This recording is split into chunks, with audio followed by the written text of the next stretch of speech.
Parlons de la société iranienne. En France, on se pose beaucoup de questions et je voudrais vous demander simplement votre réaction à une photo. Celle-ci, c'est une femme qui, parmi beaucoup d'autres, a décidé de s'afficher sur les réseaux sociaux en enlevant son voile et donc en se montrant cheveux nus. Est-ce que cette image, elle vous choque? Est-ce qu'elle vous heurte? Vous savez, on a tellement de problèmes graves qu'on n'a pas vraiment le temps de s'occuper de ça. Chaque personne a le droit de faire ce qu'elle veut dans sa vie privée, chez elle.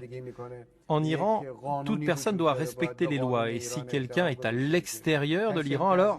Mais elles ne peuvent pas évoluer ces lois. Elles ne peuvent pas évoluer ces lois pour que, par exemple, les droits de l'homme et surtout les droits des femmes aussi soient réels, soient pas théoriques, qu'ils soient appliqués.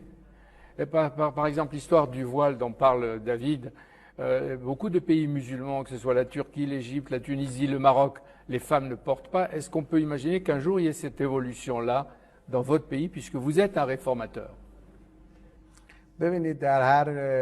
Vous savez, dans chaque pays, il y a des règles pour être présentable aux yeux de la société. Il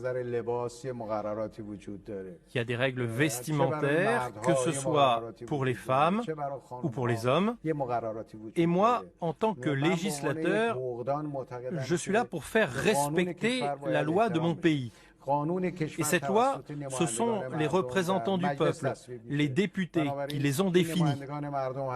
Et dans un pays, toutes les personnes doivent respecter la loi, quelles que soient ces personnes.